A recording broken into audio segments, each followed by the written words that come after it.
Righty-ho! Now, we always like to give a little bit of advice, compassionate advice, because that helps us move along. So, the advice for this afternoon, if at first you don't succeed, skydiving is not for you.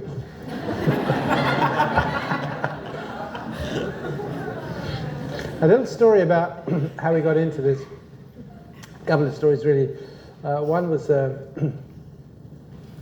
personal story. I was very interested in Buddhism since I was a teenager, and obviously that's an important element of my personal life and personal practice. The other aspect, which we were talking to Robert and Clara about last night, actually, is that I was an evolutionary psychologist and very interested. I got into that through Jung. Now, when I was at college, we were doing liberal studies, and we had a newly minted PhD who'd done his PhD on Jung's impact on literature.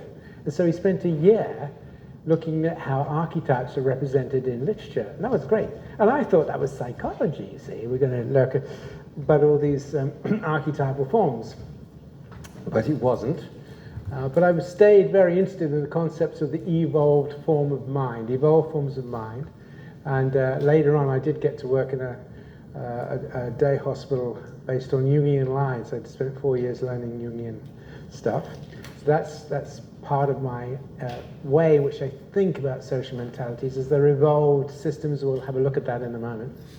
Another aspect was that in 1995, there was a major 50th anniversary of the Holocaust, and there was a major BBC program on the camps, and it was just extraordinary. And I had seen it before, and I had seen those sort of things before, and I actually wanted to watch the cricket because it was in May, but I just didn't know how to watch this. And it was so moving. They had Gorky's Third Symphony, which is melancholy for the 21st century. I don't know if you know this symphony, but it's extraordinary.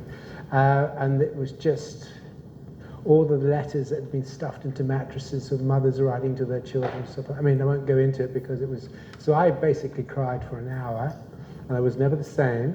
And I came out of that, and I thought, this is serious. Humans... All this compassion stuff is all very well, but humans are seriously dangerous. Humans are seriously fucked up. They can do that kind of stuff, and they've been doing it for thousands of years. The tortures, the crucifixions, the slavery, the blah, blah, blah. And at that point, sort of going along in my, let's be compassionate and isn't this nice? I thought, no, this is a different deal altogether. And I got much more interested in the compassion for the harmful side. And actually, in 2015, we had a meeting with the Dalai Lama and talked a lot about, his point was that the West had cherry-picked Buddhist philosophy, and actually, in fact, he said that a lot of the Buddhist teachings was really to address the poisons of the mind, which for them are ignorance, hatred, and greed, those three things. Anyhow, so that's another element. And then the other element was doing CBT therapist. And I was able to learn some of my CBT from Tim Beck. He used to come over to Scotland because Ivy Blackman was doing one of the first CBT trials. And Tim Beck was very interested in evolutionary approaches, and we used to have discussions about that. Anyways, my PhD was on depression, and so I used to work with depressed patients, and I used to get complex ones, obviously. Trust would always send me the complex ones. I was working with this one lady who'd been adopted and had been diagnosed with bipolar and personality disorder, all kinds of things, had multiple overdoses. And the psychiatrist said to me, look, I don't know if we can keep her alive, but, she really wants to die. So thank you very much. Anyhow, but she was tricky, actually. But we did manage to establish an interesting relationship. And what's interesting about it is what clicks people. You can never predict it, because I remember once she'd taken this overdose. She was in the acute unit, and her husband came along and said to me, we were talking to her, and he said to me, look, can you tell me what is going on for her? Why all of these overdoses? And I said to him, to be absolutely honest, I really don't know. I'm really not sure. I mean, she's trying her hardest with CBT and everything. And later she said to me, that changed me, because I looked at you and I thought, well, you're not such a smart ass after all, are you? and you suddenly came down off your pedestal. Yeah, yeah. I thought, hang on a minute. I would never have predicted that. But she was also the client, and we show this in our training, because she turned out to be an absolute wizard. She taught me so much. But anyway, so we were doing CBT, and she had the feeling that because of the adoption and the family she was adopted into that were very physically abusive and so on, that she shouldn't have been born, and she didn't really want to live, and that she didn't deserve to live. She carried a lot of rage, actually. But we were doing CBT, and she had a good relationship with her husband, and she had 3 lovely children, so she could do all that down, right? She could write down, look, I feel I shouldn't live, but in reality I've got a husband who cares about me, and 3 lovely children, they're doing well at school, and I've had done jobs, and I've got friends. So I said to her, well, what happens when you look at what you've put down?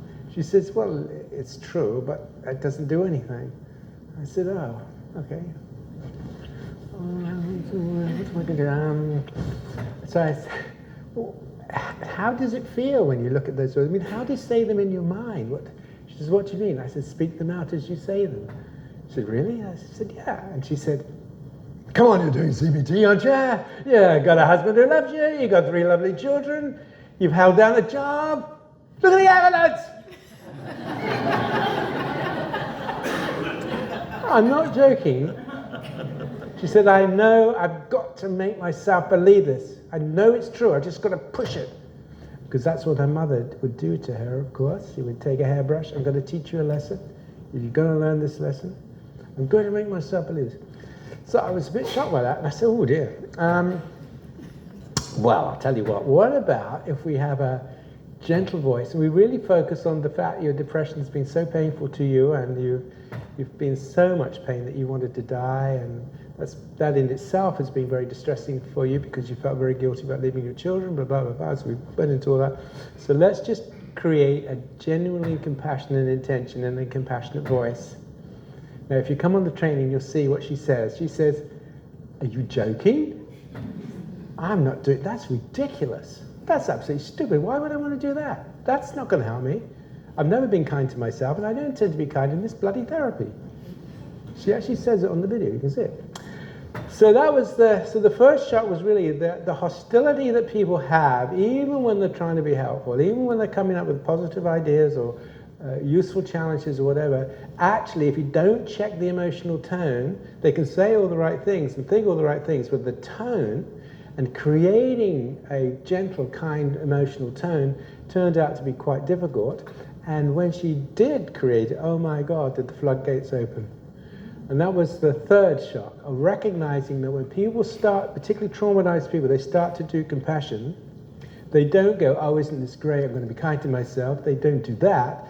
They start fragmenting left, right, and center. And now I wasn't prepared for that. But this is because all motivational systems carry their own trauma. Okay? A motivational system will carry its own trauma. So, for example, if you like exploring places, you're an explorer, you're an extrovert explorer, you love going to new places, fantastic. So you have a high motivation, you don't like staying at home, whatever.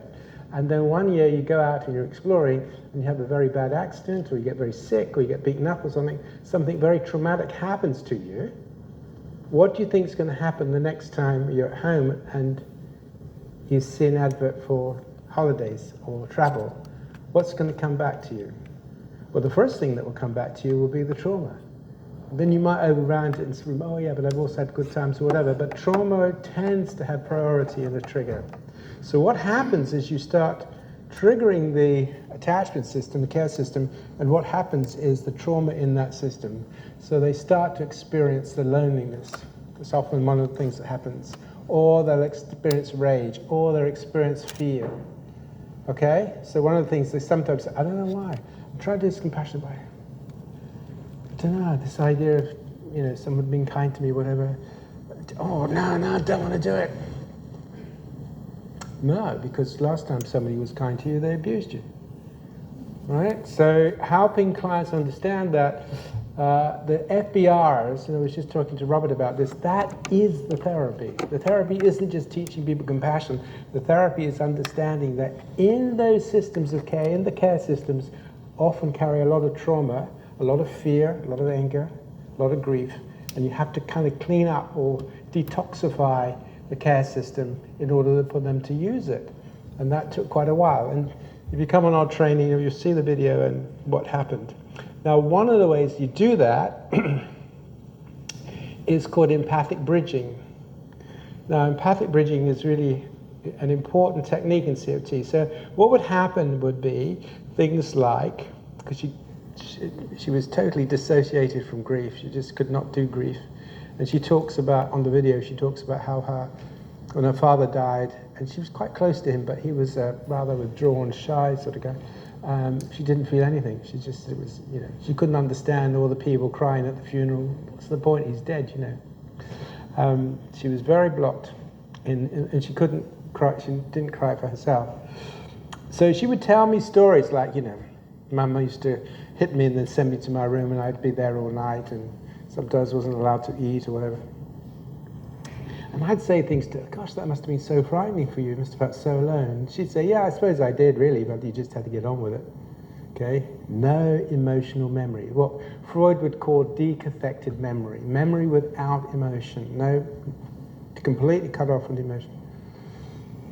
I was going to have a birthday party when I was about 6 or 7, but then Mum had a headache or something, and so she sent all the children home. I said, oh gosh, that must have been so awful for you. That must have been, so I can just sense that 6-year-old desperately wanting to have that party and looking forward to it. And but that sort of thing happened all the time. You just had to get used to it. Decathected. So you keep going, you keep doing the emotional work with the client. You keep bridging. Oh gosh, I just feel that. Gosh, I can really feel that. Anyway, so off we go. You can see what happens. You'll see in the face over time. The face will you start to see the shimmer of emotion starting to go in the face, right, when you're empathically bridging. But don't expect it to be quick for these kind of clients, right? So what happened was, she then talked to me about another time where she got hit and sent to her room, because these memories will start coming back if you're empathically bridging. She said, I remember, we were talking last week about stuff, and you were saying about how lonely I used to get and frightened, and I can remember yearning for my mother. Okay, so how was that? Oh, she said, well, I just remember that it was time I was hit, and I went to my room and I was crying, I was upset, and I looked out at the window and I could see the stars twinkling. And I just imagined my mother, it was going to form this chariot, the stars formed this chariot, and on this chariot my biological mother was looking for me because she still loved me and she was going to come and rescue me. And I said to her, gosh, I can feel the yearning in that. Mummy, please come. Please find me, Mummy. Please find me. Please find me, Mummy. So using the voice to bridge in, and she just looked at me, and then the floodgates opened, and it makes me cry to think about it. It was 10 minutes of utter sobbing. Please find me, please find me. That 10 minutes of utter sobbing, it was the most moving experience in the therapy. And since that time, that process of empathic bridging is so important, and how you use your voice tone and how you connect to those feelings of deep loneliness. Please come for me. Please. When you're working with abused people who felt so alone and so let down and so uncared for, those feelings are deep within the self, right? And you, as therapists, you have to bridge into those, and it takes time, and they have to develop a secure relationship with you and so on. But if you can do that, it's revolutionary. She's now, it's about 26 years. She's got 6 grandchildren. I see her occasionally. She's fine. She's absolutely fine. Never been another suicide attempt or whatever. Quite amazing. But the key I want to get across with this compassion stuff, right? This compassion stuff requires you to really get down into that stuff. And CFT has always been about the FBRs. When people can do it, and they can do the kind of stuff, and then it's pretty straightforward, it's pretty easy. But when you get some of these clients, the emotion that's in that frozenness in that emotion, that is really tricky, very tricky. But if you can hang in there, It's really, really good. Oh, what is the answer? Oh, fears, blocks, and resistances. I'm so sorry. Speak a little bit more slowly. I'm struggling. It's echoing. It's quite hard. Oh, I'm so sorry. Okay, do you want me to speak a bit louder? Does that help? Sometimes the volume is, sometimes your voice drops and it's a bit faster than I can't quite hear. Okay, so sorry. All right, I'll try and get up. So I wanted to set the background for you about the different textures in what created, because Robert was asking me about this on the way back, so I thought I'd tell you these stories. The different textures that would affected the CFT. So CFT is a combination of things. Did a lot of CBT training. The key thing is if you can warm up. I wrote a chapter in 2000 called Warming Up CBT, just how you bring these emotion textures into your work, how you do the empathic bridging, how you bring in this compassion motivation approach, the feeling into if you're doing restructuring or reappraisal, the feeling into it. So it's not just words on a page, it's the feeling into it. Okay. So the next thing I'm going to talk to you, what time do we finish, by the way? 1:30. Got 40 minutes. Okay, great. Okay. So I'm going to look at two different paths to compassion, and it's important not to confuse them, because they do get confused. The evolved nature and functioning of mind, brain states, the evolution and nature of carrying compassion, and global implications. So 40 minutes. Here we go. The first thing is, for those of you who are interested in the contemplative traditions, as I am, we wrote 2 papers in 2003, 2004, looking at the relationship between the contemplative and the evolutionary approaches to the nature of mind and the nature of compassion, because it is important not to confuse them, and unfortunately people blend them all the time. But basically, this diagram's in the paper, basically from an evolutionary point of view, there's the idea that the brain is an evolved organ, obviously, and somehow out of some kind of magical chemical wizardry, conscious arises, there it is. And obviously if you do stuff to the physiology, you can change the nature of consciousness, you can take anesthetics and knock yourself out, which is good if you're having an operation. But it's all to do with the brain. And then at some point, not so long ago, we evolved frontal cortex. It looks like frontal cortex is important. So I must make sure I don't speak too quick. Frontal cortex is important, and lo and behold, there is self-consciousness, and so on.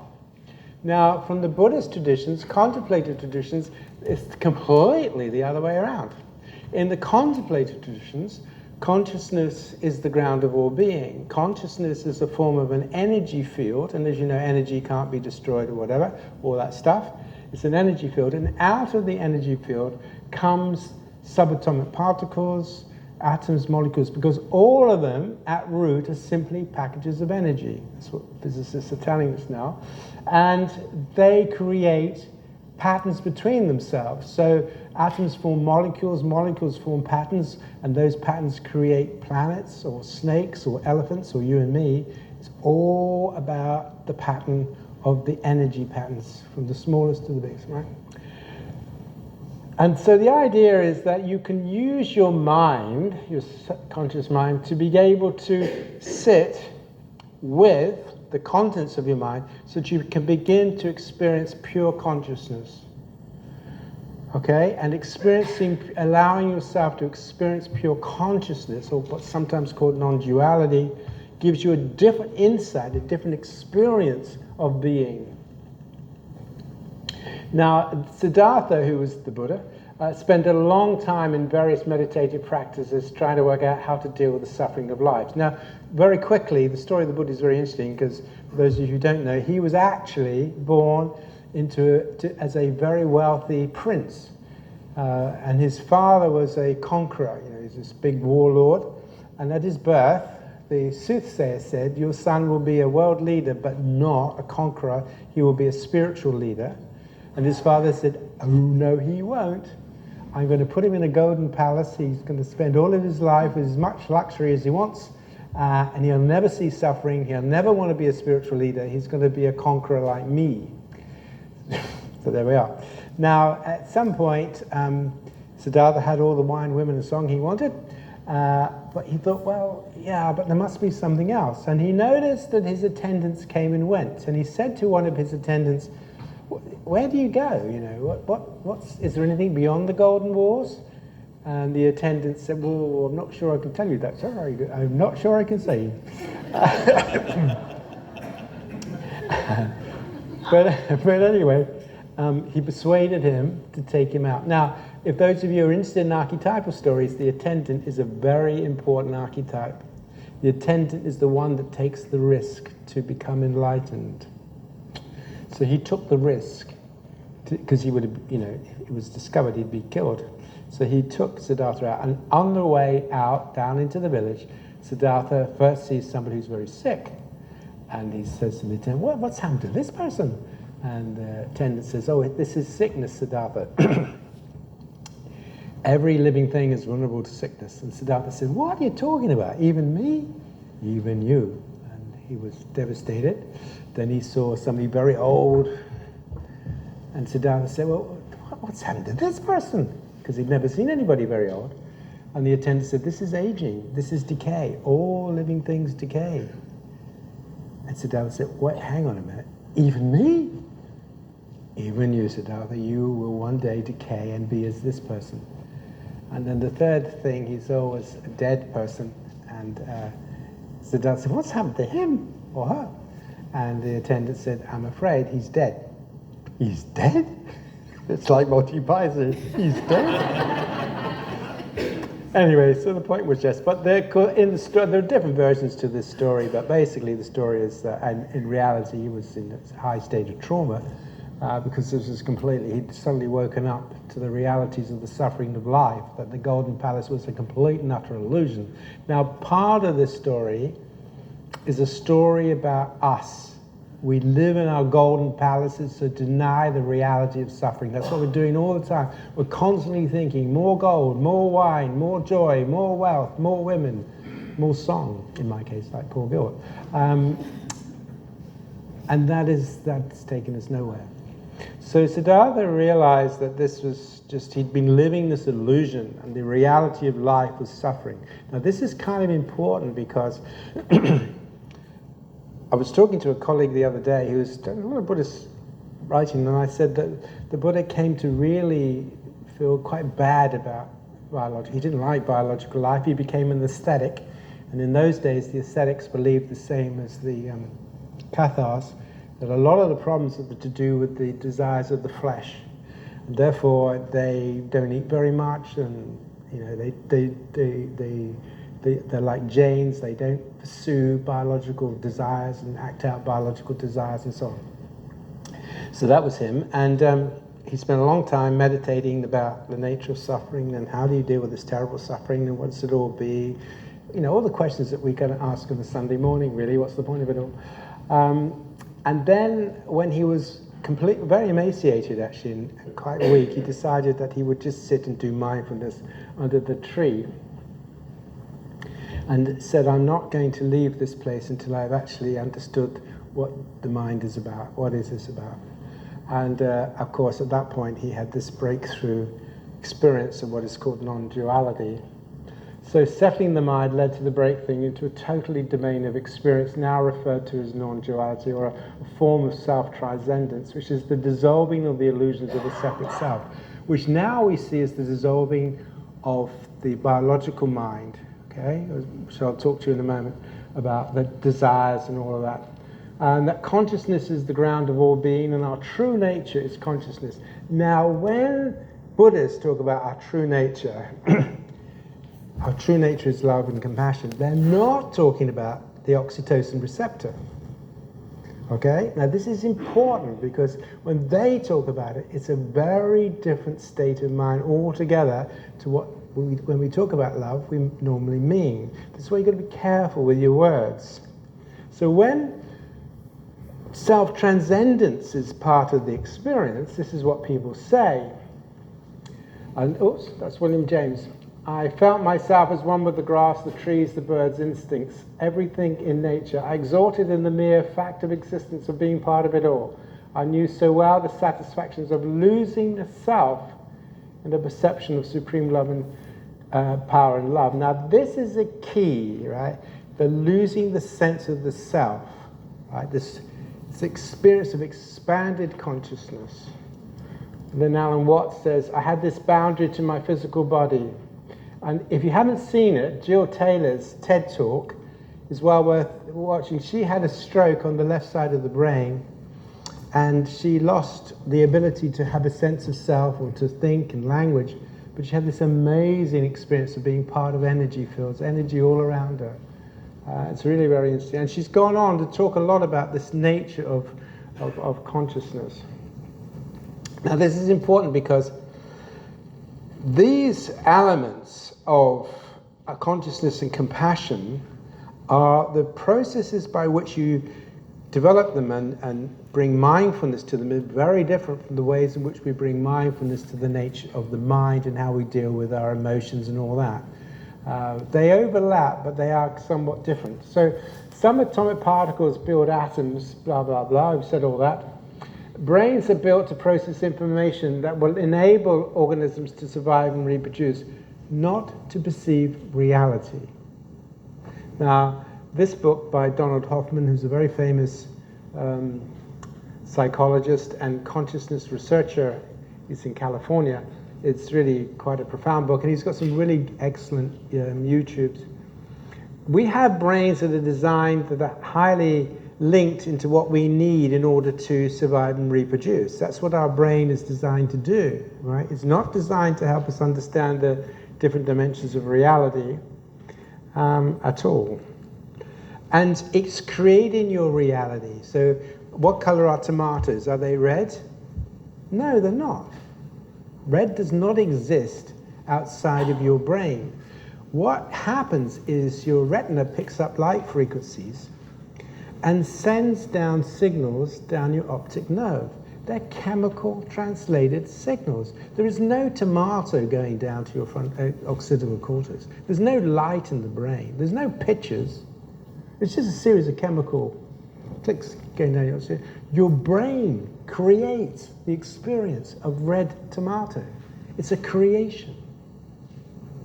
It's a creation.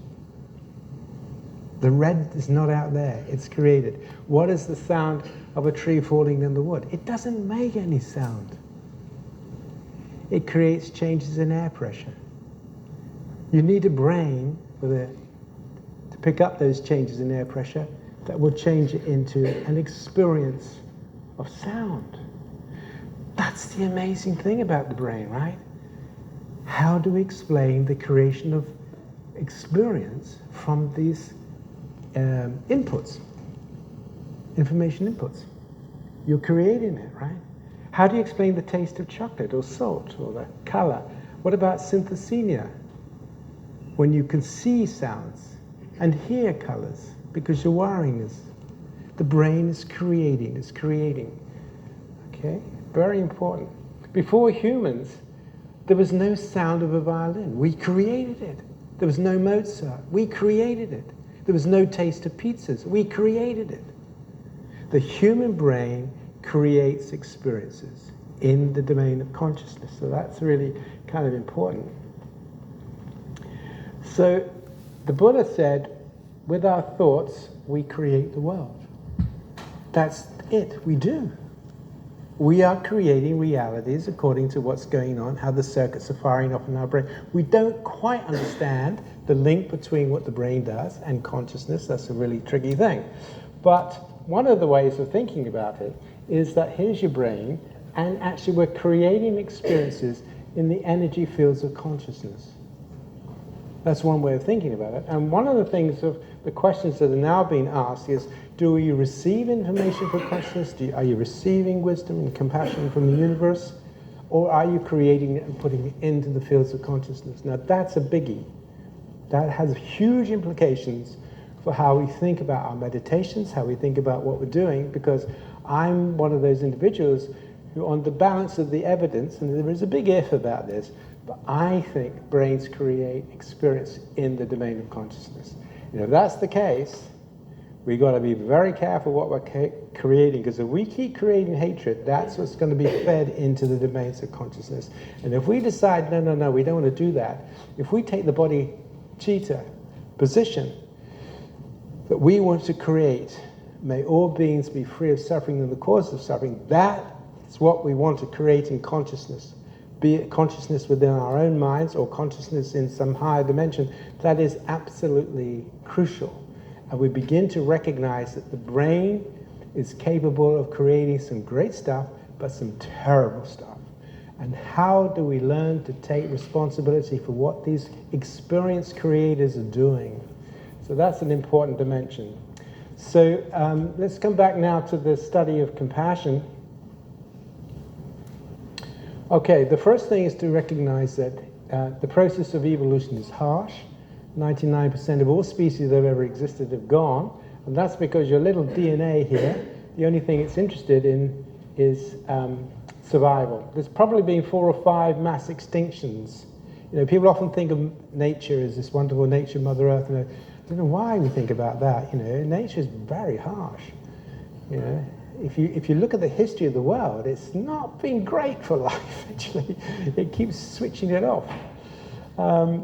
All life forms need energy. Now, energy is really crucial to everything, right? We've got it now at the moment, haven't we, with this war and everything, just how powerful energy is. But all life forms need energy, and they all take energy from other life forms. Predation is a pretty nasty way in which life keeps itself going. And also, of course, there's all the other things as well, viruses and bacteria. A lot of biological life is rooted in conflict of interests. So one of the things I think is kind of important for us as compassion theorists is not to get carried away with all this, our basic nature is love and kindness. No, it is not. Our basic biological nature is survival and reproduction, and that's what our brains are about. If you want to go into the dimensions of the Buddhist thing, they're talking about not our nature, but our basic experience of being. They're talking about non-dual consciousness. They're talking about not having any nature at all, losing ego consciousness. So that's quite different. So the wisdom is they're not all living, no living entity chose to be here. We all just arrived here. You didn't choose to have 2 arms and 2 legs. You didn't choose to be a human. You could have been an elephant. Who knows? Perhaps you were in a previous incarnation. None of us chose any of this stuff. We didn't choose to have a brain that's capable of anxiety and joy and sex, all these things. They're all biological systems that get fired off in us. We didn't choose them. They've been created for us. And this is such an important process. And we say to our clients, look, no one chooses the kinds of things that you're experiencing. You know, no one wakes up in the morning and says to themselves, you know what? I've been feeling so confident recently. I've got to do something about it. I'm going to go on one of Paul Gilbert's trainings and learn how to have a panic attack. I want to be able to scare the shit out of myself. Or wake up with a suicidal depression. You know what? I've been so happy, got a lovely life. Nah, it's not right. It's not right. It's not right. There's something wrong here. I better go and do one of those courses. How to get suicidally depressed. Yeah. No. Anything, most of the things that are harmful, not all of them, but most of the things that are harmful come to you. You don't go searching for them. Most of the things that will threaten you come to you. You don't go searching out for them. What you do search out for is the things that are going to be, that you want, and the things that are usually conducive to your well-being. Not always. Sometimes you want things that are not very helpful. But for the most part, we want the positive emotions. We don't particularly want the negative ones. Now, this is important in Buddhism because Buddhism understands that process, right? But in CFT, it's important for a understanding that actually is how do I take responsibility? How do I work with the fact that I have a mind that's giving me these emotions that are not my fault, but if I can stand back and not identify with them, not be ashamed about them, not be critical, but okay, so this is rage. Okay, so this is fear. How could I work with that? Okay? That process of mindfulness of standing back, it's not my fault, I didn't choose to have a brain that does this to me. But my ability to be self-aware, I can use that to think about, yes, but maybe I can get my brain to do something else. It doesn't have to go down this. It doesn't have to ruminate about rage or whatever. So mindfulness then in the biological mind is recognizing the nature of mind as a created for you, not by you. A lot of the stuff that goes in on you that's causing you pain and suffering is absolutely not your fault. You don't want it. If you didn't have to feel it, you wouldn't feel it. But given that you do, how are you going to work with it? What will be helpful? What aspects of your mind can you call on to be helpful to you? And that is the basis of, go on a bit now, that is the basis of therapy. So we finished at 20 past, is it? Half past, okay. So the other thing to do then is to think about, so I want to sort my mind out. I need a map. How does the mind work then? So I want to learn to drive. So how does the car work? Oh, what's this lever here for? What's this for? So how can we think about the mind that gives us a way, gives us a map of what it is? Well, first of all, we've already discussed the fact that you have two challenges. And these challenges are survival and reproduction. Every living thing's been built for that.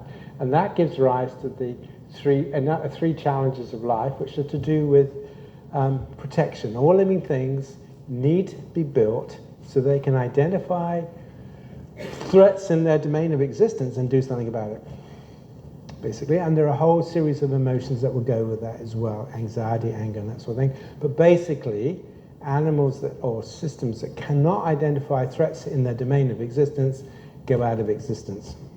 Okay? Even the bacteria in your gut can identify toxic areas, and they've got little things that can move away in your gut, right? All living things need to be able to identify resources, food, and so on, and all living things need to be able to come back into what we call homeostatic states, which is they bring their systems back into balance, and in the homeostatic state of balancing, so you're not under any threat, and you're not out seeking to do things, you get a lot of reparation, the body can repair itself. And that gives rise to 4 functions. Okay, so you've got 2 life challenges, then you've got the 3 tasks, and then you've got the 4 functions. So you've got to be motivated, excuse me, because without a motivation, obviously you're not going to have any emotions.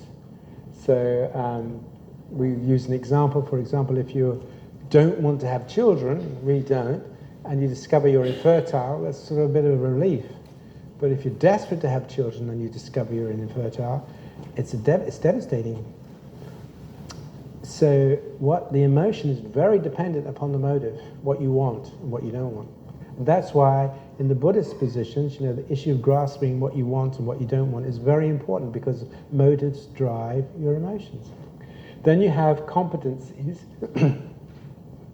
and you have emotions for protection, obviously, anxiety, and then you have emotions for when you get things. And then you have competencies. Competencies are the ways in which you do things. So birds need wings to fly. That's a competency. Flying is a competency, and they need a brain to navigate them. For us, we have a lot of cognitive competencies, and these include things like problem solving and so on. Empathy is a competency. Okay. Now, you can be very good at problem solving. You might be an amazing physicist and win a Nobel Prize, but you might be very poor at empathy, because it's a different type of competency. It's different in your brain. You can be very good at empathy, but not terribly bright. You're not going to win Nobel Prizes. Okay? Because empathy is a competency, it can be used with any motivation. So, for example, empathy can be used to be deceptive. And I was just talking to Nick about his work with torture victims. The worst torture to have is an empathic one. And when Nick works with them, he says, sometimes they're very frightened because tortures get in your head. They know how to scare you, and that's why in therapy sometimes they don't want a therapist to understand, but they want the therapist to be able to understand them, because the last time people understood them, they could, make them very frightened. So empathy then is a skill, it's a talent, and we can teach it. But the key thing is the motivation. And it's the same with mindfulness. mindfulness can be used in all kinds of ways. The key is how you're using it. Motivation is the key. What do you want your mindfulness to do and why? And you develop your mindfulness according to your motive. Now, I know John, bless his heart, John Kabat-Zinn, we've had discussions about this, believes that compassion is naturally arising from doing mindfulness appropriately, whereas some of us, Kirsten Neff and myself and various others, say, no, you have to direct it, you have to train in compassion as well. You can't just have mindfulness, you've got to train compassion motivational processing. That's an ongoing debate, really. And then you have the actual behaviors, which are the things we do. Now, compassionate behavior absolutely is crucial. You know, you may know all there is to drive a car, but unless you actually drive, you're not going to get any good at it. Okay, so you often find that people are quite good with understanding compassion, they can even be empathic, but it's the behavior that sets it into the system, really, the doing thereof. And you've probably seen this yourself when you're learning the task. If people keep showing you, but they don't give you a chance to practice the task, it's very difficult for you to pick it up. What happens when you have something like trauma is it organizes all those systems. So remember then, your brain is a pattern generator. It's generating experiences, and it organizes these things. Okay? But compassion will organize them in a different way. It's a different motive.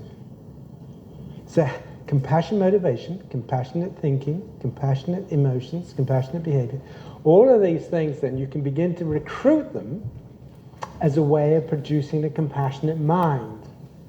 Okay? And here's a brain state. So this is a brain state, and in the workshop we'll have a look at how we use this. Today I'm just talking about it. Brain states are simply the way in which the brain operates as a system, because your brain is always a network. It's a highly interconnected network. So when you are in a threat state, you're going to be paying attention in a particular kind of, wrong way. You're going to be paying attention in a particular kind of way. You're going to be thinking. Your body will be one of anxiety, your emotions. So all of those things will be orientated in that state, will be pulled together into that state. Okay? That's my brain state. That's my first book in 1984 on brain state theory. There we are. That's a happy state. Now, if you're in a happy state, the whole thing is reorganized. All the systems in your brain are different. And sometimes you can have some fun with this, you know. Like you say to people, you do one on anxiety. Say, what happens to anxiety? What happens in your body? How does that feel? You get shaky and things, shaky legs. If you get very anxious, you get jelly legs. Sometimes I tell my clients that when I just passed my driving test and they wanted me to go out and take my friends out to the pub and all that, so I'd agreed. And my father's car was one of those old cars. It was very difficult to go down on the clutch. And I can remember driving through town and my leg was shaking so much I could not go down on the clutch. And they just said, oh, you can't drive very well, can you? You know, can't you go any faster? No. So there we are. But that will never happen if you're angry. Okay? You get a different pattern, and you help your clients realize that anger is a different pattern of emotions. You know, if you get very anxious, you might even shit yourself. Okay? Because you get loosening, all the muscles are loosening. Anxiety loosens muscles. That will never happen with anger, because anger tightens muscles. Okay, helping people get this interoceptive awareness. So you can have fun with it. You say, look, so what that means is, I'll never get so angry. You'll never get so angry. You'll say, I'm so angry with you. Oh God, I've just shit myself. So you can have some fun. You can have some fun with your clients. The key thing is helping them recognize, with some humor, interoceptive awareness. So what does it actually feel like? What is happening? What do you feel in your heart? What are you feeling in your stomach? You know, and helping them see different emotions are associated with different textures of body feeling. That's why IBS tends to be associated with inhibited anger, and so on. Okay, great. So you basically are a multiple. You have many potential states. And again, sometimes we show this diagram to our clients. You're not a unity being. You think you are, but it's consciousness that's unity. But actually, there are all these other parts to you, all these different motions and feeling states and ways of thinking. And here they all are. And sometimes they don't get on that well. There's a lot of inner conflict. And that's not your fault. Okay, just go through this. So let's have a little look about care and compassion. Now, part of it comes from a book of 1989, where we were looking at what we called social mentalities, which is simply really different types of social relationship. And I was looking at how do people care, how do people seek care, how do people cooperate, how do they compete, and sexuality. I was quite young at the time, so I didn't write much on that. But the key thing was, can we do these things safely, helpfully, and competently, or unsafely, unhelpfully, incompetently? So the book is really about how mental health problems are often to do with people being unable to be caring of themselves or others, or they're not able to cooperate, they don't feel they belong anywhere, or they compete, they're submissive, they feel they don't deserve, they're not able to be assertive, or they're aggressive and they're narcissistic, which is a harmful form of competing. So that's what the book is about. So in terms of the 4 functions of mind, as you can't see this very well, one of the key motives is called rank focus. That is, we want to do well, we want to achieve, we want to own things. Sometimes we compete against other people. And that's going to have a big impact on your 4 functions, and that's going to create a brain state. Orientates the way you think about yourself. Now, competitive psychology is very involved in depression because depressed people feel they're failures and inferior and no good and they lack assertiveness. All of those abilities to kind of compete in the world and to stand up and hold your barriers, they struggle with that. Care-focused motives would change that. It changes the organization, and therefore it will give you a different set of brain states, and that's what you're after.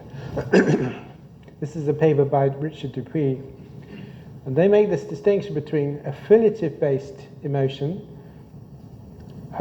which is affiliation is a dimension related to positive emotion associated with communion, social closeness, warmth, and affectionate bonding. Okay, whereas agency reflects the more competitive, achievement-orientated.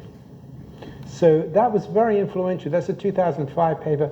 That was very influential in helping us to distinguish different types of positive emotion. And that people often go for this one, agency, competing and achieving. They think that that is going to help them with affiliation, but it very rarely does, because they're different emotion systems and they work differently in the brain. Now, one of the things that was very I took when I was developing compassion was the idea of, from Alan Fogel, who'd done some work on nurturance. So this was 86, I think, yeah.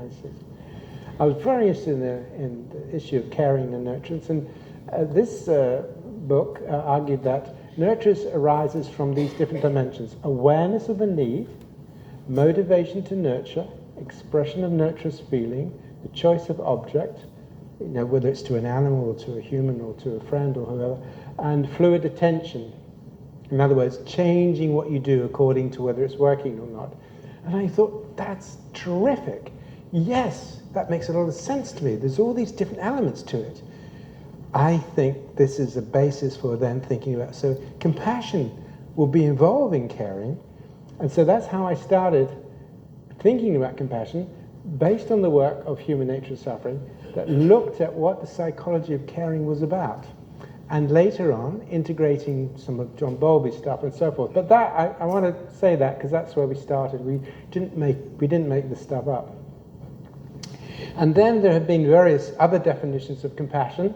So Jimpa Jimpa, who was part of the Stanford Compassion group, he's now gone to Los Angeles, but he says, this is from a Buddhist position, a multi-dimensional process comprised of 4 key components: an awareness of suffering. Okay, remember that definition of nurturance.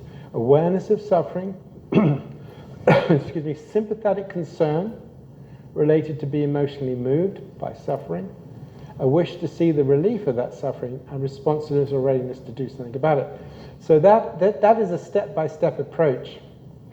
And not exactly that definition, but that sort of definition was what I took from the Mahayana traditions that I was engaged with. That's just a very neat way of saying it. And then, of course, we have our own wonderful Clara. 10 minutes. Thank you.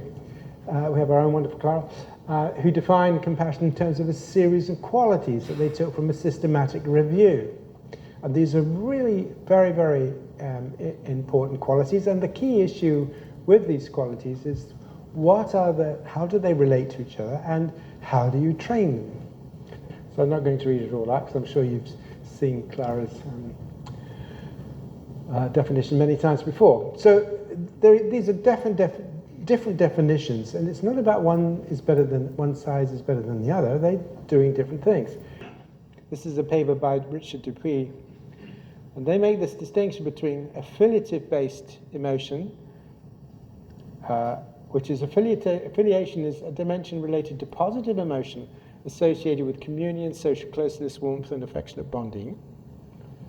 Okay? Whereas agency reflects the more competitive, achievement-orientated. So that was very influential. That's a 2005 paper. That was very influential in helping us to distinguish different types of positive emotion. And that people often go for this one, agency, competing and achieving, and they think that that is going to help them with affiliation. But it very rarely does, because they're different emotion systems and they work differently in the brain. Now, one of the things that was I took when I was developing compassion was the idea of, from Alan Fogel, who'd done some work on nurturance. So this was 86, I think. I was very interested in the issue of caring and nurturance. And this book argued that nurturance arises from these different dimensions: awareness of the need, motivation to nurture, expression of nurturous feeling, the choice of object, whether it's to an animal or to a human or to a friend or whoever, and fluid attention. In other words, changing what you do according to whether it's working or not. And I thought, that's terrific. Yes, that makes a lot of sense to me. There's all these different elements to it. I think this is a basis for then thinking about, so compassion will be involved in caring. And so that's how I started thinking about compassion, based on the work of Human Nature and Suffering, that looked at what the psychology of caring was about. And later on, integrating some of John Bowlby's stuff and so forth. But that, I want to say that because that's where we started. We didn't make this stuff up. And then there have been various other definitions of compassion. So Phimpa Jimpa, who was part of the Stanford Compassion group, he's now gone to Los Angeles, but he says, this is from a Buddhist position, a multi-dimensional process comprised of 4 key components: an awareness of suffering. Okay, remember that definition of nurturance. Awareness of suffering, excuse me, sympathetic concern related to be emotionally moved by suffering, a wish to see the relief of that suffering, and responsiveness or readiness to do something about it. So that is a step-by-step approach.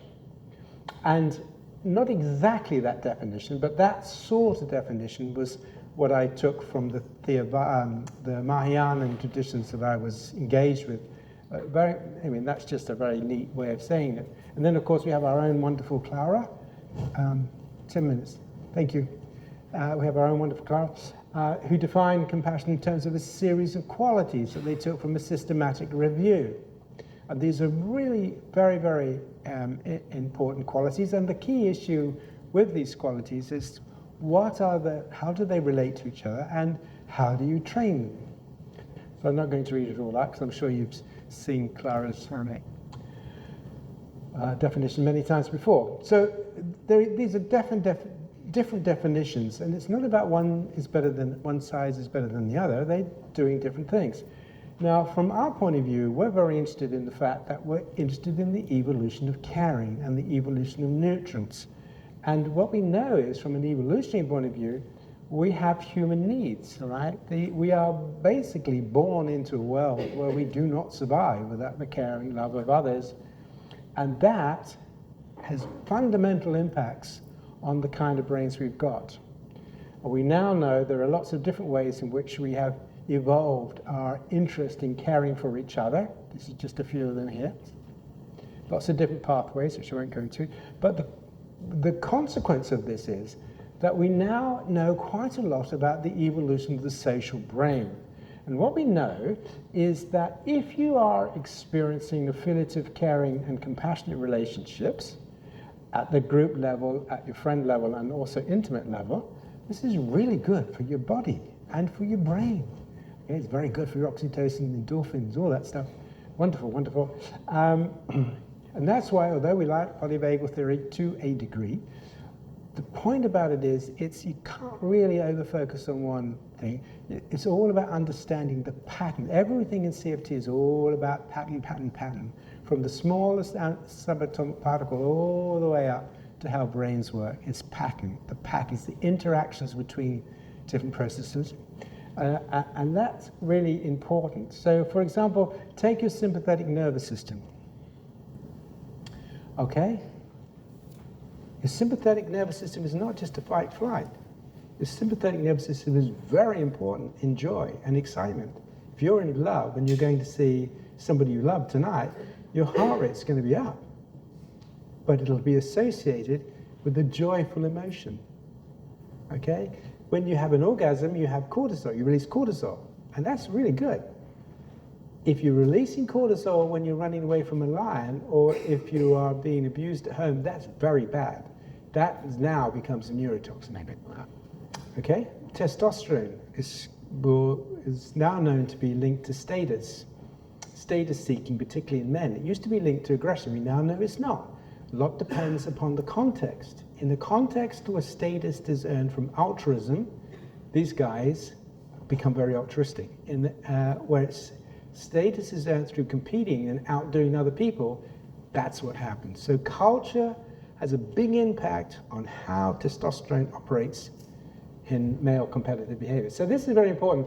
But the other thing that's key, of course, from a compassion point of view, is that if you're being bullied or rejected and you are lonely, this is not so good. And you can track these effects all the way back down into the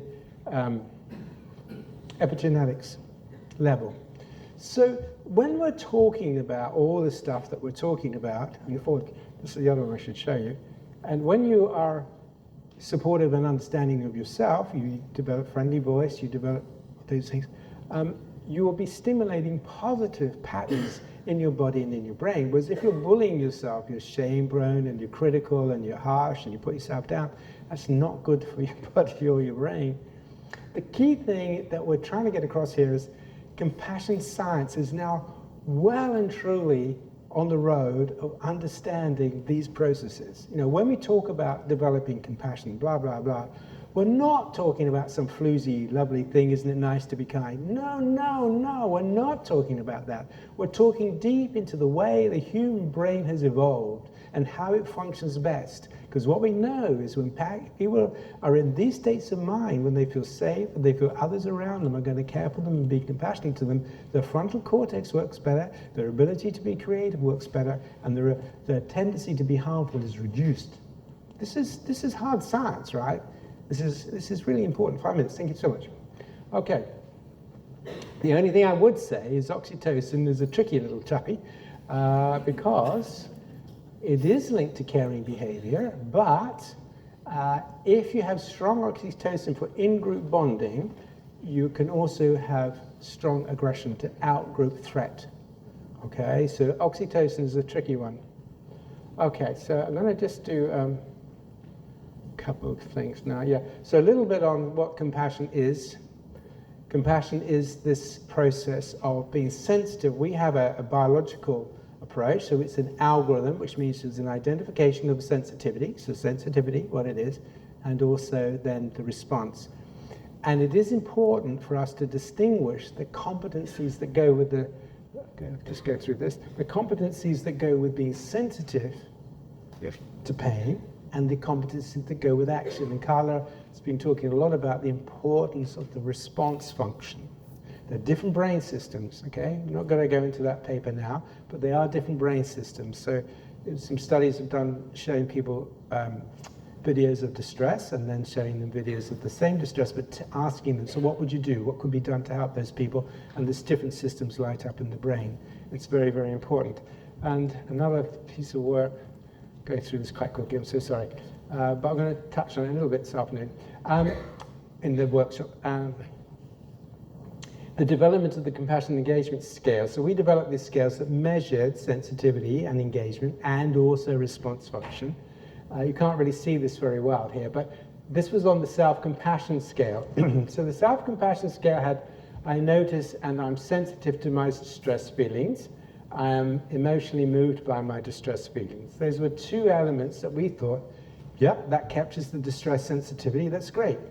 Okay, perfect. Right? No, not perfect.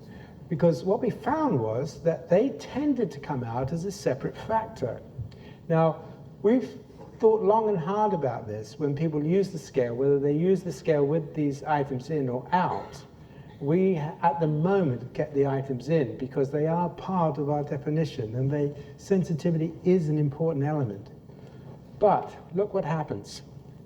If you only look at those two items, sensitivity by itself is associated with higher depression, whereas the action component is associated with lower. Sensitivity by itself, just being sensitive and empathic to your pain, is associated with higher hated self, lower being able to reassure yourself, and lower well-being. This is really important. So what Carla has been talking about, we're talking about, is the data is very clear that sensitivity is important because it is what guides you into your actions. It will guide you into what actions are likely to be helpful. So you need to know what this person's feeling, you need to be motivated to go and engage with them, you need to have empathy and so on. But actually it's also then working out how you're going to address that. And what we know is that if people become overwhelmed and they don't know what to do, or they just find it's too painful or too difficult, they tend to turn off. So that's not a good thing. Okay, one more thing. So finally then, just to say that compassion now, understanding what compassion is, getting into the science of compassion. Compassion is one of the most powerful, one of the most courageous, one of the wisest motivations of humans. There is no motivation that's stronger, more courageous, wiser. Compassion is the one motivation that will take you in with a dedication to work out what causes suffering and what are we going to do. No other motivation will do that. Competitive motivation won't do that. Sexual motivation won't do that. Wanting to have a good meal at night won't want to do that. Wanting to make friends won't do that. Compassion does that. And we've got to get across this idea worldwide that compassion is the one motivation that can save us as a species. And if we don't find the way of developing the courage and wisdom to address the suffering that we are causing, most of us are experiencing the bad behavior of other human beings, if we don't find a way of doing that, if we don't find it in our politics or whatever it is, we're going to struggle. Compassion is that deep desire, no, I want to try and work it out. Okay, so that's really important. And then we have, look, compassion is now being generated in compassion. So what is compassionate leadership? Leadership is absolutely fundamental to the world. You get compassionate leaders, they are peacemakers. If you get those rank-orientated narcissistic toadies, they are going to cause terrible havoc because the brain is capable of doing very bad stuff. This is not new. The Romans did it, the Vikings did it, the Egyptians did it, the Nazis did it. Compassionate leadership, one of the most important things that we can focus on. And what about compassion in terms of developing compassion in schools? Teaching children what compassion is. Teaching children how to develop courageous wisdom to address suffering. 1 minute. There we are, nearly at the end of the world. Compassion in politics, right? This group I work with. Compassion in politics. So the point about it is I hope I've got across to you that there are different ways you can think about compassion. Don't confuse the Buddhist view and the whole thing that the true nature of humans is love. No, it's not.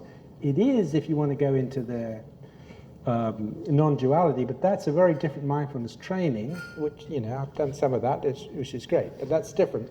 most of the training that we do, mindfulness, is to teach us to understand and work with our crazy, evolved brain, because our brain's a pain in the arse a lot of the time.